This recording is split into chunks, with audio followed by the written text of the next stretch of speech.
Hi friends, ಎಲ್ರಿಗೂ ನಮಸ್ಕಾರ. ನಾನಿವತ್ತು ನಿಮಗೊಂದು ರೆಸಿಪಿ ಹೇಳ್ತೀನಿ. ಅದೇನಪ್ಪ ಅಂತಂದರೆ ಸಿಂಪಲ್ಲಾಗಿ ಒಂದು ಪಲ್ಯ.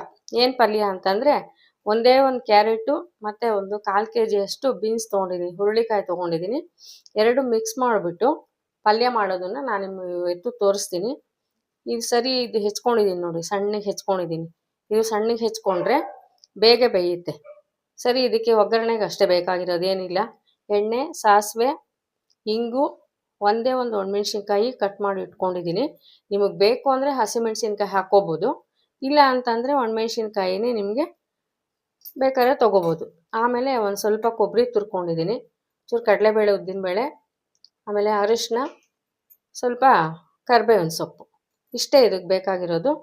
ಇದನ್ನು ಇವಾಗ ನಾನು ಹೇಗೆ ಮಾಡೋದು ಅಂತ ನಿಮ್ಗೆ ಹೇಳ್ತೀನಿ. ಈಗ ಒಲೆ ಹಚ್ಕೊತೀನಿ. ಒಲೆ ಹಚ್ಕೊಂಡು ಬಾಣಲಿ ಸ್ವಲ್ಪ ಬಿಸಿ ಆದಮೇಲೆ ಎಣ್ಣೆ ಹಾಕ್ಕೊತೀನಿ.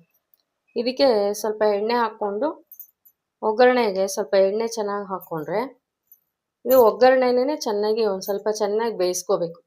ಕೆಲವ್ರು ಏನು ಮಾಡ್ತಾರೆ ಅಂತಂದರೆ ಫಸ್ಟು ಆ ತರಕಾರಿನ ಬೇಯಿಸ್ಕೊಂಡ್ಬಿಡ್ತಾರೆ, ಆಮೇಲೆ ಒಗ್ಗರಣೆ ಹಾಕ್ತಾರೆ. ಆ ಥರ ಮಾಡಿದ್ರೆ ಅಷ್ಟೊಂದು ಟೇಸ್ಟ್ ಇರಲ್ಲ ಪಲ್ಯ. ಈ ಥರ ನೀವು ಒಗ್ಗರಣೆನಲ್ಲಿ ಬೇಯಿಸ್ಕೊಂಡ್ಬಿಟ್ಟು ಮಾಡಿದ್ರೆ ತುಂಬ ಚೆನ್ನಾಗಿರುತ್ತೆ. ಮತ್ತು ಏನು ಗೊತ್ತಾ, ಯಾವುದೇ ಪಲ್ಯ ಮಾಡಿ ನೀವು, ಯಾವ ಪಲ್ಯ ಮಾಡಿದ್ರೂ ನೀವು ಇದಕ್ಕೆ ನೋಡಿ ಸ್ವಲ್ಪ ಹಿಂಗೆ ಹಾಕ್ತಾಯಿದ್ದೀನಿ. ಹಿಂಗೆ ಹಾಕಿದ್ರೆ ತುಂಬ ರುಚಿಯಾಗಿರುತ್ತೆ ಪಲ್ಯ. ನೀವು ಯಾವ ಪಲ್ಯನಾದರೂ ಮಾಡಿರಿ, ಅದಕ್ಕೆ ಒಂದು ಚಿಟಿಕೆ ಹಿಂಗೆ ಹಾಕಿದ್ರೆ ಪಲ್ಯ ತುಂಬ ಟೇಸ್ಟಾಗಿ ನಿಮಗೆ ಎಷ್ಟು ಚೆನ್ನಾಗಿರುತ್ತೆ ಗೊತ್ತಾ. ಸ್ವಲ್ಪ ಹಿಂಗೆ ಹಾಕ್ಕೊಳ್ಳಿ. ಇವಾಗ ಎಣ್ಣೆ ಕಾದಿದೆ, ಸಾಸಿವೆ ಹಾಕ್ಕೊತೀನಿ.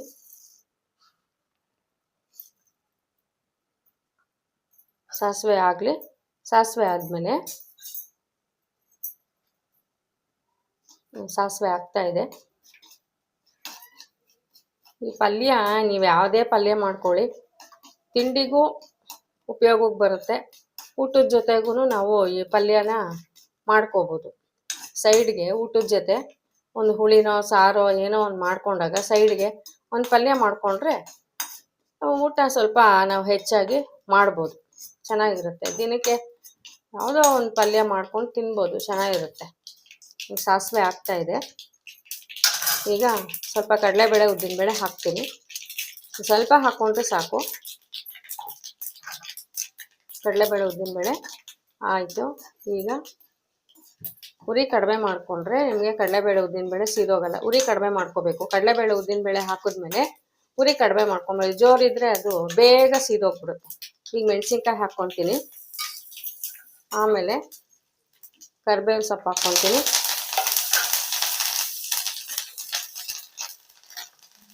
ಇವಾಗ ಇದಕ್ಕೆ ಸ್ವಲ್ಪ ಅರಿಶಿನ ಹಾಕ್ಕೊತೀನಿ.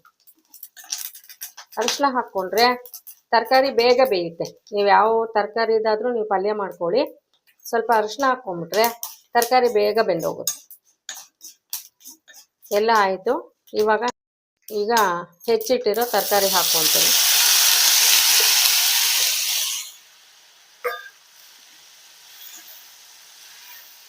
ಈ ಹೆಚ್ಚಿಟ್ಟಿರೋ ತರಕಾರಿನ ನೀವು ಒಗ್ಗರಣೆ ಒಳಗೆ ಸ್ವಲ್ಪ ಚೆನ್ನಾಗಿ ಬಾಡಿಸ್ಕೋಬೇಕು. ಬಾಡಿಸ್ಕೊಂಡಾಗ ಏನಾಗುತ್ತೆ ಅಂದರೆ ಈ ಹಸಿ ಎಲ್ಲ ಹೋಗುತ್ತೆ. ನೋಡಿ ಫ್ರೆಂಡ್ಸ್, ಈಗ ಚೆನ್ನಾಗಿ ಫ್ರೈ ಮಾಡ್ಕೊಂಡಿದ್ದೀನಿ. ಇದು ಎಣ್ಣೆ ಒಳಗೇನೆ ಚೆನ್ನಾಗಿ ಒಗ್ಗರಣೆ ಹಾಕ್ಕೊಂಡಿರ್ತೀವಲ್ವ, ಇದರಲ್ಲಿ ಚೆನ್ನಾಗಿ ಫ್ರೈ ಮಾಡಿಕೊಂಡ್ರೆ ನೀವು, ಅಂದರೆ ಇದರಲ್ಲಿ ಒಂದು ಸ್ವಲ್ಪ ಒಂದು 1/4 ಭಾಗ ಎಣ್ಣೆ ಒಳಗೇನೆ ಬೇಯಬೇಕು ಈ ತರಕಾರಿ ಏನಿದ್ರು. ಆವಾಗ ಏನಾಗುತ್ತೆ ಅಂದರೆ ಈ ತರಕಾರಿದು ಹಸಿ ಎಲ್ಲ ವಾಸನೆ ಇರುತ್ತಲ್ಲ, ಅದೆಲ್ಲ ಹೋಗುತ್ತೆ. ಸ್ವಲ್ಪ ಒಂದು 1/4 ಭಾಗದಷ್ಟು ಚೆನ್ನಾಗಿ ನೀವು ಎಣ್ಣೆ ಒಳಗೇನೆ ಫ್ರೈ ಮಾಡ್ಕೊಳ್ಳಿ. ಇವಾಗ ಸ್ವಲ್ಪ ಉಪ್ಪು ಹಾಕ್ಕೊಳ್ಳೋಣ. ಉಪ್ಪು ಸೇರಿಸ್ಕೊಂಬಿಟ್ರೆ ಚೆನ್ನಾಗಿ ಹಿಡಿಯುತ್ತೆ, ಉಪ್ಪು ತರಕಾರಿಗೆ ಚೆನ್ನಾಗಿ ಹಿಡಿಯುತ್ತೆ. ಉಪ್ಪು ಹಾಕ್ಕೊಂಡ್ಮೇಲೆ ಚೆನ್ನಾಗಿ ಮಿಕ್ಸ್ ಮಾಡ್ಕೋಬೇಕು. ಇದು ತುಂಬ ಚೆನ್ನಾಗಿರುತ್ತೆ. ಈ ಥರ ಮಾಡ್ಕೊಂಡು ತಿಂದರೆ ತುಂಬ ಚೆನ್ನಾಗಿರುತ್ತೆ. ಅದು ಫಸ್ಟು ತರಕಾರಿ ಬೇಯಿಸ್ಬಿಟ್ಟು ಆಮೇಲೆ ಒಗ್ಗರಣೆ ಹಾಕಿದ್ರೆ ಅದೇ ಒಂಥರ ಟೇಸ್ಟ್. ಅಂದರೆ ಇವಾಗ ಈ ಥರ ಮಾಡ್ತೀವಲ್ಲ, ಇದರಷ್ಟು ಟೇಸ್ಟು ಅದು ಬರೋದಿಲ್ಲ. ಬೇಕಾದರೆ ಒಂದ್ಸರಿ ಮಾಡಿ ನೋಡಿ, ನೀವು ಟ್ರೈ ಮಾಡಿ ಒಂದ್ಸರಿ ಮಾಡಿ ನೋಡಿ, ತುಂಬ ಚೆನ್ನಾಗಿರುತ್ತೆ ಪಲ್ಯ. ಇದನ್ನು ನೀವು ಬಿಸಿ ಅನ್ನಕ್ಕೆ ಬರೀ ಪಲ್ಯನೇ ಕಲಿಸ್ಕೊಂಡು ತಿನ್ಬೋದು. ಇವಾಗ ಸ್ವಲ್ಪ ನೀರು ಹಾಕ್ತೀನಿ, ಬೇಯಬೇಕಲ್ವ. ಇವಾಗ ಎಣ್ಣೆ ಒಗ್ಗರಣೆ ಒಳಗೇನೆ ಒಂದು ಕಾಲು ಭಾಗ ಬೆಂದೋಗಿದೆ. ಇವಾಗ ನೀರಲ್ಲಿ ಬೇಯಿಸ್ಕೊಳ್ಳೋಣ. ನೋಡಿ, ನೀರು ಹಾಕಿದ್ದೀನಿ, ನಾನು ಒಂದು ಲೋಟದಷ್ಟು ನೀರು ಹಾಕಿದ್ದೀನಿ. ಇಷ್ಟು ಹಾಕೊಂಡ್ಬಿಟ್ರೆ ಈ ನೀರಲ್ಲಿ ಚೆನ್ನಾಗಿ ಬೆಂದೋಗುತ್ತೆ. ಇವಾಗ ಮುಚ್ಚಿಟ್ಕೊಳ್ಳೋಣ. ನೋಡಿ, ಈಗ ಚೆನ್ನಾಗಿ ಬೆಂದೋಗಿದೆ. ನೋಡಿ, ಕಾಯಿ ಇದೆಲ್ಲ, ಕ್ಯಾರೆಟು ಬೀನ್ಸು ಎಲ್ಲ ಚೆನ್ನಾಗಿ ಬೆಂದೋಗಿದೆ. ಇವಾಗ ಇದಕ್ಕೆ ಕೊಬ್ಬರಿ ಸೇರಿಸ್ಕೊಳ್ಳೋಣ, ತುರಿದಿರೋ ಕೊಬ್ಬರಿನ ಸೇರಿಸ್ಕೊಳ್ಳೋಣ ಲಾಸ್ಟಲ್ಲಿ. ಇಷ್ಟೇ, ಅಷ್ಟೇ. ಕಾಯಿ ಸೇರಿಸ್ಕೊಂಬಿಟ್ರೆ ಪಲ್ಯ ರೆಡಿ ಆಗುತ್ತೆ. ನೋಡಿ, ಈ ಥರ ಚೆನ್ನಾಗಿರುತ್ತೆ. ಈ ಥರ ಮಾಡಿ ಚೆನ್ನಾಗಿರುತ್ತೆ. ನೀವು ಒಂದ್ಸರಿ ಟ್ರೈ ಮಾಡಿ. ಒಗ್ಗರಣೆಲಿ ಬೇಯಿಸ್ಕೊಂಬಿಟ್ಟು ಚೆನ್ನಾಗಿ ಆಮೇಲೆ ನೀರು ಹಾಕ್ಕೊಂಡು ಬೇಯಿಸ್ಕೊಳ್ಳಿ. ಒಂದು 10 ನಿಮಿಷಕ್ಕೆ ಬೆಂದೋಗುತ್ತೆ. ಲಾಸ್ಟಲ್ಲಿ ಕಾಯಿ ತುರಿದಿರೋದು ಹಾಕ್ಕೊಂಡ್ರೆ ಪಲ್ಯ ರೆಡಿ ಆಗುತ್ತೆ. ನೋಡಿ ಫ್ರೆಂಡ್ಸ್, ನೀವು ಈ ತಿಳಿ ಸಾರು ಮಾಡಿದಾಗ ಯಾವತ್ತಾದರೂ ತರಕಾರಿ ಹಾಕಿ ಮಾಡದೇ ಇದ್ರೆ, ನೀವು ತಿಳಿ ಸಾರು ಮಾಡಿರ್ತೀರಲ್ಲ, ಆವತ್ತಿನ ದಿನ ಈ ಥರ ಪಲ್ಯ ಮಾಡಿಕೊಂಡು ನೀವು ಬೇಕಾದರೆ ಅನ್ನದ ಜೊತೆ ಮೊದಲನೇ ಸರಿ ಒಂದು ಸ್ವಲ್ಪ ಅನ್ನದ ಜೊತೆ ಕಲಿಸ್ಕೊಳ್ತೀನಿ. ಆಮೇಲೆ ಬೇಕಾದರೆ ಸಾರನ್ನ ಊಟ ಮಾಡಿ, ತುಂಬ ಚೆನ್ನಾಗಿರುತ್ತೆ. ಸ್ವಲ್ಪ ಬಿಸಿ ಅನ್ನಕ್ಕೆ ತುಪ್ಪ ಹಾಕ್ಕೊಂಡು ಈ ಪಲ್ಯ ಹಾಕ್ಕೊಂಡು ಕಲಿಸ್ಕೊಂಡು ತಿನ್ನಿರಿ, ತುಂಬ ಚೆನ್ನಾಗಿರುತ್ತೆ.